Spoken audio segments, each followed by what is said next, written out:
Hello, I'm David Chaston with 90 at 9, brought to you by interest.co.nz. This week at Everything You Need to Know in 90 seconds at 9 o'clock, with news markets are watching the real economy, sidelining the crazy political rhetoric.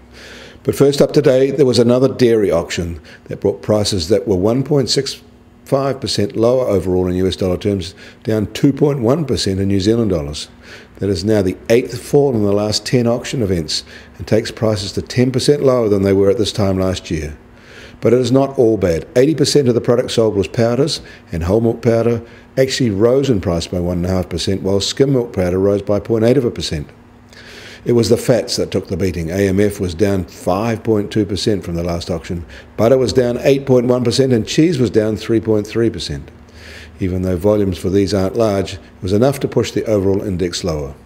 While this auction won't by itself change any Farmgate payout forecasts, the relentless small series of declines is adding up, and it will encourage the sharpening of pencils. Markets were more influenced by the comments of the US Fed chairman. He said in testimony before Congress today, he says the United States on track for years of more steady growth. He reaffirmed that the gradual path for rate hikes is what he favours. But he was also challenged by senators worried the Trump administration's trade policies were already damaging businesses in their districts. Wall Street is up, but by less than 0.5%. But yesterday in Hong Kong and Shanghai, they tumbled, both down 1%. Tokyo, however, saw a good gain, up 0.4%. In the real economy, Fed data on American industrial production in June came in marginally better than was expected, and better than for May. Canada also reported industrial production data that was better than analysts expected.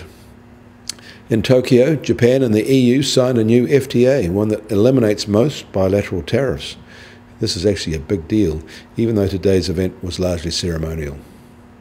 And for all the threats to trade, we should remind ourselves that air freight volume growth is high and rising, and the traditional Baltic Dry Shipping Index is also rising, near its one-year high and more than double where it was 2 years ago.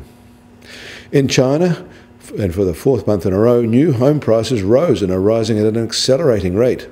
They are now going up at their fastest pace in nearly 2 years. US Treasury 10-year yield is just at 2.86% and unchanged, but the 2-year is firmer, meaning that the 210 curve has now shrunk below 25 basis points.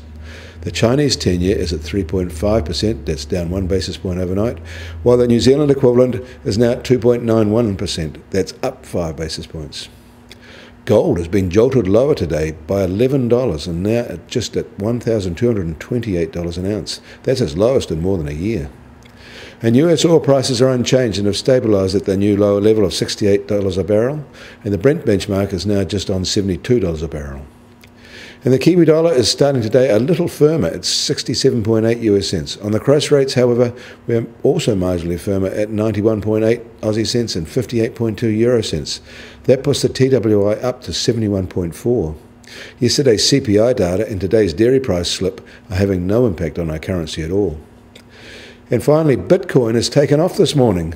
It is now at $7,338, which is a gain of $670 in 24 hours, or 10% since this time yesterday. No one knows quite why, but the idea is floated that the person just appointed as the new CEO of Goldman Sachs has been positive about cryptos, and the giant asset manager BlackRock has also taken a shine to this asset class. Today's surge has the price back at 10,000 New Zealand dollars for the first time in more than a month. I'm David Chaston. That was 90 at 9, brought to you by interest.co.nz.